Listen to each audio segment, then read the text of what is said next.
Hello, everybody, and welcome to the SeeWDW Near and Far podcast, Parks and Socials edition for the week of 10/2023. And with that, we are going to talk to John about how his week in the parks went. All right, my week in the parks was fairly quiet. It might even be a little more than a week in the parks, but I only made it on 2 trips. And one trip was I went to Epcot last Sunday. And the reason I went to Epcot was I wanted to see the 100th anniversary Beacons of Magic show. Um, and so we went there a little bit later than normal. It was around 6:15 when we got there. And keep in mind the park closes at 9. And this is, a Sunday night at 6:15. I thought I would pull in the parking lot, just park wherever I want because, the park's only open a few more hours. It's Sunday night. It's October 15th. It's not a holiday or anything. Usually you would think it's a quiet time. I waited about 20 minutes just to park. The parking was backed up. Cars were everywhere trying to get in. The crowds were unbelievable. I thought to myself, well, maybe I could ride Spaceship Earth. And man, Spaceship Earth, the whole queue was filled. Lightning Lane was filled, and the line just wasn't moving. And I was like, my goodness, I can't even ride Spaceship Earth. And I'm like, well, I was hungry, so we ordered Connections Cafe, and I got my favorite salad, the General Tso's chicken salad. And as you can see, it was right on. It's settling on. It's a pretty darn good salad. I really did quite good. And on a side note, I went to the cast member store, Cast Connections, like a week or two ago. And I got a whole package of chicken tenders from Disney, which are the same ones that they use. So the other day I made them at home and I used a little air fryer thing to make them crispy. And man, that was pretty good. I might have to have some of them tonight. That was so good. But it's pretty cool to make it, honestly, Disney's chicken fingers are pretty good. So I'm happy that I have them. And I think I mentioned to you the other thing that I bought. I ended up only buying food there. We had a friend get us in. They had pre-cooked bacon, like a 5 or 6 pound slab of it, like more bacon than the average family had probably eaten like 2 years. And it was $15. Normally, 10 pieces is like $9 or $10 at your local grocery store, the pre-cooked, because pre-cooked is a lot lighter. But my goodness, that's so much bacon. But anyway, just a side note. The Disney, I didn't like any of the merchandise they had there, but the food, I couldn't resist. So anyway, I had a salad. My wife told me that this is a new frozen bag, which for me, it gets mixed up in my head. I can't tell the difference between what's new and what's not. People seemed interested in these too. Rescue Rangers bag. Yeah, they're making a lot of these bags. Like they're making a lot of these bags with the characters that came from the 90s. Have you noticed that lately? Rescue Rangers, other stuff like that. I just think they're making bags any way they can because it got to be like a collectible thing. Like you got it. But I think at a certain point, it can't, a company wants to sell more of what they sell every quarter, more and more and more. Bags is a hard one, though, because I can tell you my daughter has so many bags that I don't think she barely buys them anymore because she's like, I just don't even have room for them anymore. More bags than I could use. So I don't know if that'll last forever because you ever see somebody with one of these bags and it was worn out? I didn't. No, not new. Really. Everybody owns 130 of them, so none of them got worn out. So I don't know. But anyway, the main reason I went to Epcot was to see the Beacons of Magic show. So we we didn't go too far. We ate. We came back because the sun was supposed to set around 7. For some reason at Disney, though, the sky stays bright longer. I feel like the sun set. Technically, it went behind the clouds and it went down, but the light lingers a bit there. So anyway, it starts out with the normal show, the original Beacons of Magic show, and then it does the Be Our Guest version, which isn't a very good one. And then it did the newest one.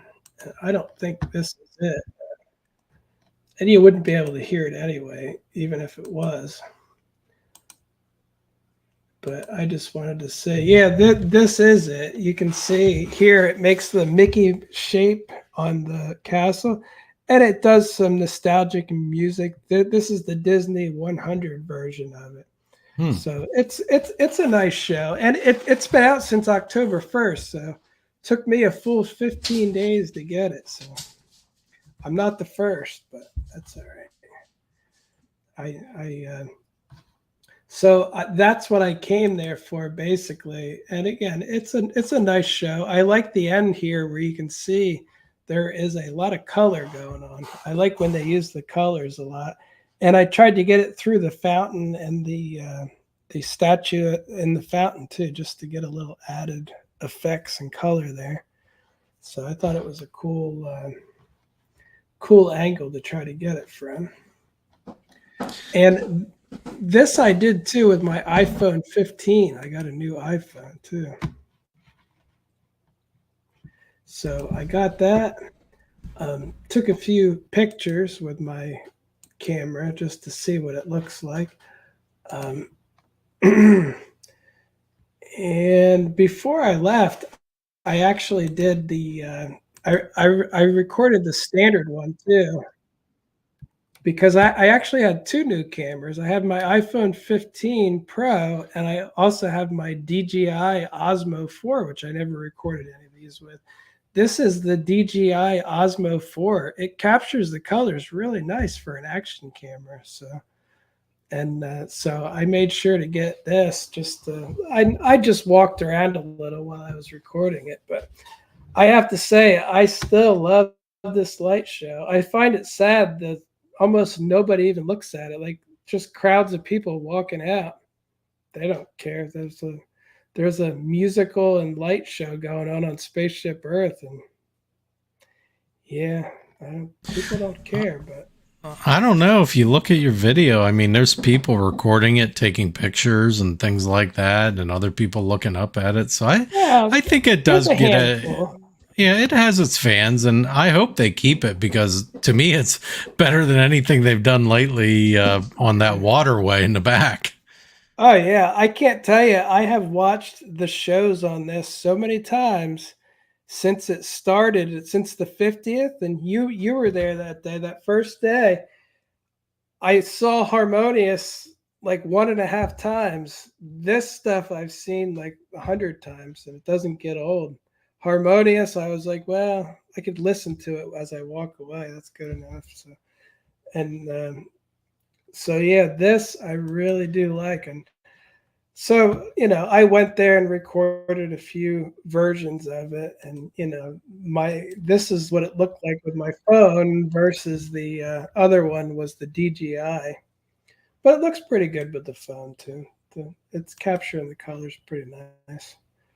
So anyway, that is basically all I did. I wouldn't. It would have been nice to stay and watch the fireworks, but we've been busy lately, and my wife already worked all day, and it's like we just didn't. So this was the main goal. So I got a chicken salad and recorded that. And it was so crowded there that, like I said, I couldn't even ride Spaceship Earth. And I would say October is a horrible time to come to Disney World, because I've noticed the last time I went to Magic Kingdom, it was on a party day, which before the rides were so empty. It was awesome. This time I went, everything, 1 hour waits for anything. It was just packed, And that's even on a party night day. And then I tried to leave at 4. There was 2 hours left, and I had to wait for like 7 monorails just to get out of there. That's how crowded. And everybody left early too, so I don't know what they were doing. Anyway, on Wednesday, my wife's schedule's been all messed up, so she had off. And we were like, well, we better go to Horror Nights because we pay for the very expensive ticket with Express, and we really don't go enough to justify it. And so we went early to get in there for Stay and Scream. And after my last experience there, I said, if I don't have Stay and Scream, no more Horror Nights this year, because those crowds, like I think it was the Thursday before we were going to go.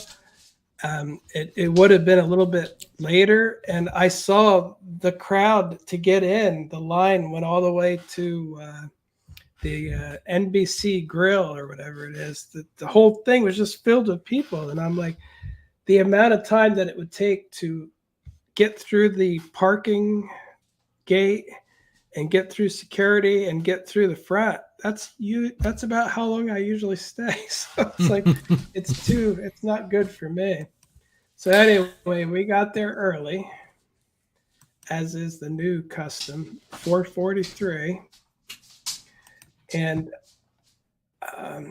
we looked at a couple of went into the shop and looked at a couple things of Chucky merchandise. Seem to have a lot of Chucky merchandise this year. I'm sure that must be that must be Universal's IP. And then this was an annual pass holder one. They had the Dueling Dragons. I guess they assumed the annual pass holders would have more appreciation for that. Then we went back to the I guess they call it the Simpsons area, but the Central Park waiting area. And honestly, that's my favorite. If you come back next year, Central Park. That's what we did we've done that every year up until this year, but that's just because of how busy it was that day we were there, It was crazy that day. And I can tell you, I haven't seen it that busy since yet. That was a crazy day. But I was trying out the Zoom on my iPhone 15, and let's see, I was zooming in on the statue of the sailor over there. This is over by where we stayed last time, across the little pond there. There you can see the Jaws. Like, that's from across the whole thing. So that's a far away picture. It looks pretty darn good. The iPhone's getting a little better every time. But anyway, we waited in the Stay and Scream. Oh, I did want to mention this. I never noticed this from Central Park. You can see Hogwarts Express ride by. I never saw that before. I was like, the first time I saw it was this last time, and I saw it at night. I didn't see it during the day like that, but I saw it at night. It almost looked like it was resetting itself. John, I really didn't realize that it was an actual moving train. I really didn't. I just thought it was a like corridor with screens or something. You went in and sat down, and they made it feel like a train. I didn't know that it actually was a moving ride. The only thing that's odd about it is it just goes forward and back. Like, it doesn't turn around. So in one direction, you're riding the train backwards. But so we went to the Universal Unmasked, which I know I did this last time, but we did that house because it's either that or The Last of Us. And Last of Us is so long that I'd probably wait an hour to go in, even there. So we did that. By the time we got out, it was just about 6 o'clock. So the other house I really wanted to do was The Darkest Deal, because so far that's been our favorite house this year. And I've heard other people say it, but while I was going, I took a few empty pictures of Springfield. Look at that one. It's an empty space. So I don't know how rare that is for Springfield, but I don't see it that much. And the ride too, it's nice. You can see Krusty the Clown's tongue when there's not a bunch of people there. I noticed that years ago when they had a 10K. I was running and I'm like, that's a tongue sticking out. I didn't even pick that up originally. So we went to Last of Us, and let me just show you. Here is walking up to it. You notice I'm the only one there. And what on earth is going on there? This has been our favorite house. So, I mean, there were two problems with it, though. Not problems, but the problems are with my eyes because I'm old. When you're outside in the sun for a long time and then you go into the dark, the older you get, the longer it takes for your eyes to adjust. Mm-hmm. So this is already a dark house, but it was extra dark with nobody in front of me. And so I literally had my hands up, like walking real slow at some parts, but I didn't record this, which I really wish I did, because I didn't think it would be empty. I would have done my secret recording point of view. I walked in and the guy was standing in the cornfield and he did his routine just for me. And then he went like this so that I can continue on. I got so many scares. I got to experience the darkest deal, almost like they had it set up just for me. I did run into the people about 90% of the way through. I saw people ahead of me and I just slowed down a little bit. I got so many scares. There were so many times it was pitch black and all of a sudden just boom, right in your face. And I'm like, whoa, I literally was jumping. Like it was crazy. The stage part, which I didn't notice before, the guy up on the stage, the devil was up there with him. And then he goes into his trance and he leans forward right at you. Like he goes like this right off the stage. And it's like, mm-hmm. I don't know why. I never even noticed that before. I think because I was looking, because before I've already seen the devil in the audience and, this time when I went by too, there was a monster demon thing inside the piano, mm-hmm. which the piano drops out and he reached out to grab me. And yeah, these guys were all primed too, because they just started, like their shift just started and they see me wandering towards them with my hands up, not being able to see. So I got so many good scares, but I can say that reaffirmed for me. I got out of that house and I'm like, it already was the best house, but that just puts an official stamp on it. The best darn house of the year. As darkest deal. Man, that was good. And I'm going on a cruise Sunday, and I won't be back till the following Sunday. So I don't know if I'm going to get back to Horror Nights this year. When I get back, it's the really busy time right by Halloween. I might, but I also might be busy catching up with life after being gone for a week. I don't know. Mm-hmm. So if this was my last time this year, I'm quite happy that I got the best experience. If anyone else is going there and doing Stay and Scream, I highly recommend going to Universal Monsters and then right to Darkest Deal. You might be able to experience something similar, because I guess that order is not that popular, By the time I went in and stuff, the line started building up then. People got back there. It is a popular one, but it takes a little while. So then I went to Dr. Oddfellows, and there was nobody in front of me there too. So I also got to experience that from, pretty good point of view, where it was mostly just me with nobody in front of me. And with this one though, I missed a lot of the scares. Like it wasn't quite, it wasn't as good as The Darkest Deal, but I feel like Oddfellows is one that sometimes it's really good and sometimes it's just pretty good, and it's up and down. So it wasn't the best walkthrough for me, but I did just get through a perfect walkthrough of The Darkest Deal. And I still love the Oddfellow house. I think it's one of the top ones this year.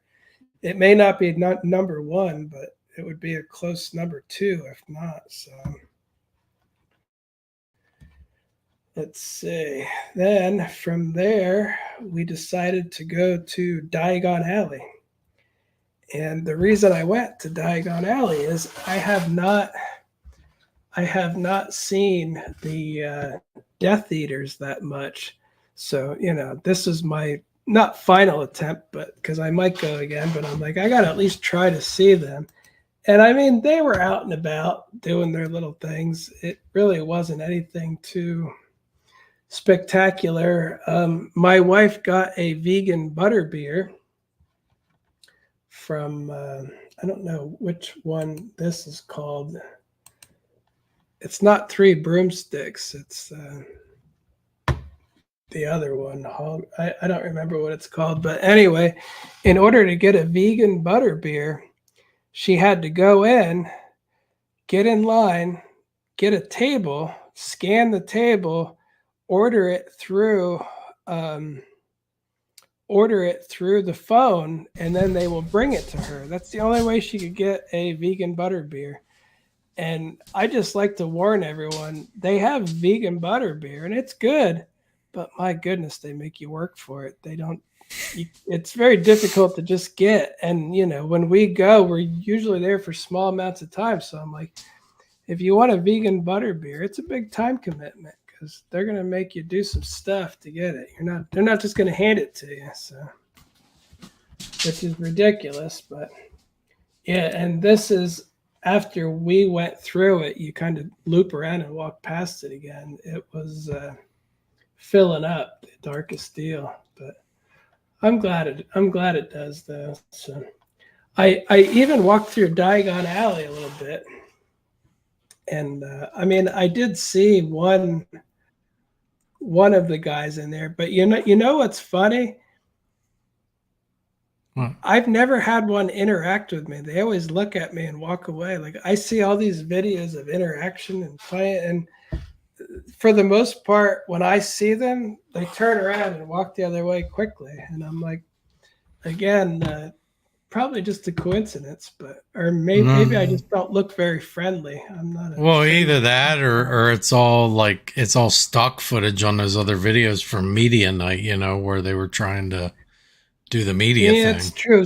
Some of it does seem a bit set up, but I don't know. I'm sure some of it's got to be legitimate. But I took advantage while my wife was walking around Diagon Alley or waiting to get a butterbeer, getting seated, scanning her phone, ordering online, waiting for them to bring it to her, all the normal stuff if you want a butterbeer.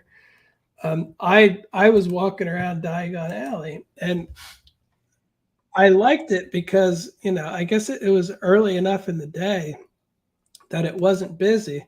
So I got to walk around Diagon Alley while it was empty, so I kind of liked that. If it would have been other people, there would have been a full show going on of Death Eaters right in front of us, flashing around and doing their thing. What do they call that dark area? Is that Nocturne Alley? Nocturne, yep. Yeah, Nocturne Alley. Yeah, and then I was wandering around, and I never noticed this before. At least, oh yeah, in my head, I did. I'm sure I must have seen it. But I saw the Bellatrix wanted poster, so she's one of my favorites. Approach with extreme caution. Yeah. Yeah, I've never seen her either. I've always seen the wolf guy, I've never seen that one though. Well, I was going to say, I think that there's the heads. Yeah. You know where they are, right? Yeah, and sure. Then you take that little alleyway up, the little side way to get out, and she's right there on the right. Oh, okay. It might be new too. I don't know, but I don't remember seeing that before. Yeah, I don't remember that one either. So, or maybe I just didn't walk there before. I don't know. I've walked there, but I don't remember seeing it. So, So yeah, just got a couple pictures and stuff. I do love Nocturne Alley. Yeah, me too. The camera, your camera's did a really good job back there because it's as dark as it is. I don't think by looking at your pictures and your video, people really are going to appreciate how truly dark it is in there. Yeah, it does not look like that. No, I mean It your looks you can camera's barely see it. your camera did an awesome job illuminating that. Well, yeah, and I even did a wide angle for a lot of it because that makes it darker. It takes away some of the backlighting that gets put in. So, although I don't know if that's wide angle or not, but yeah, that looks way too bright. You can barely see in there. It's so dim that it's No, hard but to I see. for your camera's sake, I really like that because you can actually get some definition and see what's going on there. Yeah, so far I like it. I don't know if anybody wants to see it, but I'm sure I'll take some pictures of my cruise. I'm going on Royal Caribbean. I don't remember the name of the ship, but it's the largest cruise ship in the world right now. Until January when an even bigger one comes out. But right now, it's the biggest one ever. So I'll have to see. So let's see. Then from there, we went to visit my daughter. So we walked through the scare zones, and she was in BAMP 69. Then from there, the one house that I think we only did once was Blood Moon. So we went and we did Blood Moon one more time before we left. And it's all right. It's not the greatest house, but that's all. I guess that's the best I can say about it. It would be at the bottom 5 for me, probably the bottom. Yeah, me 3 too. or 4. It's not terrible, but it's not one that really makes you go, oh, I really want to do that again. It's like it's pretty. There's nice parts to it, but not the best. So, and on the way out, I was trying my camera with some pictures here. I think that one looks nice too. Yeah, it looks great.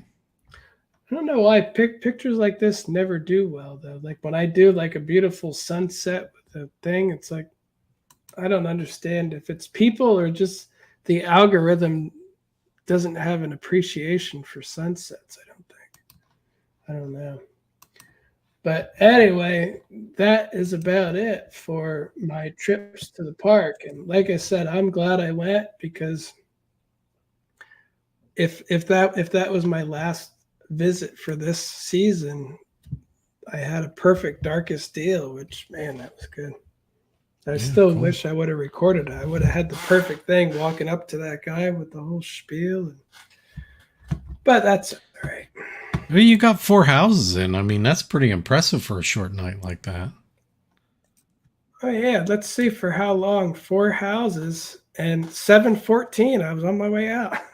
Dang, that's really good. In. Yeah, I had to fight the traffic to get out because everyone was coming in yet. So that is insane. I wanted to mention too. I know this isn't the Horror Nights podcast, but another thing that made me reflect with this, I spent so much money on my Horror Nights with Express tickets that I think I paid about the same as my Premier Pass holder passes for the whole year. And I told my wife, I'm like, I really think we're wasting our money with this. We could have, got just the ticket to get in the Horror Nights for a couple $100 probably. Instead, we spent like six or 700 a piece or something for what we got.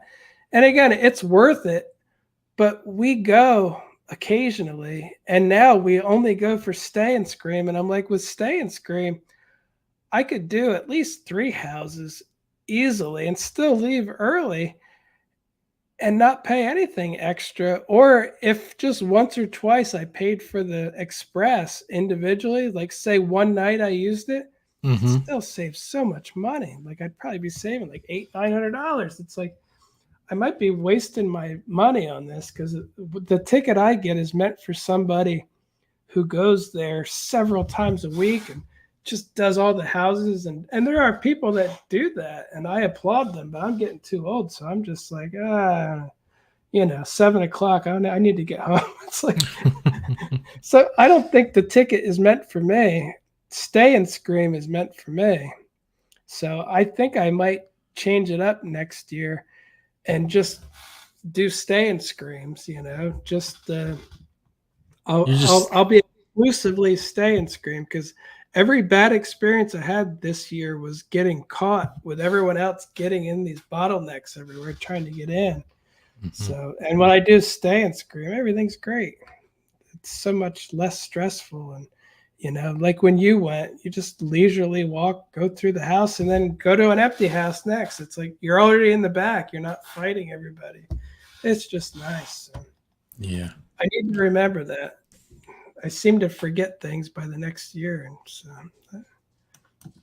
but anyway, that's it for my week at the parks. And next week I'll be on a cruise ship. So I will not be, I'll be in Mexico and Honduras and I don't know where else. Haiti. Yeah. I think we have an island in Haiti. Well, how did your social media go for the week, John? Well, pretty stagnant for most of it. My universal 146,667, that's my followers. It's not on a decline, but it's on a stuck kind of thing. I saw one of my videos, it's an older one, but just went up to like 1.5 million views or something. It's not equating to any followers though. Like before, when you'd get millions of views on Instagram, you'd get a constant uptick and your followers would build up. I feel like 1.5 million views and like 50,000 likes or something, people aren't following now. They're like, oh, that's great, but I don't want to follow anybody. So I think people might be getting to the point where they said, I follow enough people, I don't want to follow anymore or something. Because that's weird, you know, like, again, I have 146. I don't really care. It's fine. I don't really make any money from it. It doesn't mean a lot to me. So it's fine, but weird though. I find that odd. And then my Disney Instagram, that is similar. It's got a little bit of growth, but regardless of how good any individual thing does, followers are not growing. I hear that a lot. My Facebook, on the other hand, 33,000 followers on Facebook. So I think this might go and die too, but I feel like I might have found, I think Facebook might have realized finally that the older people who like Facebook more appreciate my videos where I just show them. It's not me talking. It's just here's the ride experience. I can't tell you how many people thank me, which also kind of tells you they're older. You know, the people that are like, thank you for sharing. Thank you. It's like, I'm getting a lot of people that say thank you. I don't really ride the coasters. I always wanted to see it. And again, they can go to YouTube, but I think of older people like my mom. You tell her to go to YouTube, she's going to be like, what? Like, it's a stretch that she's on Facebook, but she is. So again, bless these people. And if that is a lot of the people that I'm getting followers from, that's perfect because I'm happy to help let them experience some stuff that when it's harder for them to get there, it's expensive for them to get there. It makes some people, you know, they don't like roller coasters, whatever. I'm happy to share my videos. And again, I'm actually making money on Facebook, which I couldn't even imagine that. I never even tried with Facebook. I was like, it's just nothing ever happens there. But so, yeah, I think this month, tomorrow, as a matter of fact, I think I'm going to get like $2,400 or something. So from Facebook. Yeah. And you know what I'm getting from Instagram for the Disney stuff? Nothing. Zero. Not a single nickel, which is weird. 142,000, zero. I went from 3,000 to 33, and they're actually paying me. They're paying me ads on Reels. They're paying me in-stream ads for the longer video posts, and they're paying me a performance bonus based on even pictures are getting money if enough people like them and comment. So I'm getting 3 different ways to get paid on Facebook, and I got nothing. On on Instagram, they say, why don't you do a subscription? It's like, oh, yeah, people love paying me for content they get for free. They're just going to line up for that, So anyway, I don't know what's wrong with them, but I don't like Meta, but I actually do like Meta. So I like them and don't like them. I'm very disappointed with how they treat their Instagram stuff, but I'm quite happy that they're finally realizing my videos are good for something on Facebook. And again, it may be with people in the upper age group that would never in a million years go to YouTube to look up ride videos, but they do talk to their grandchildren on the Facebook and, hey, look, I like Disney World. It's like, I think that's who I'm getting. And it might sound crazy because I know it's not the preferred demographic or anything, but it's my preferred demographic.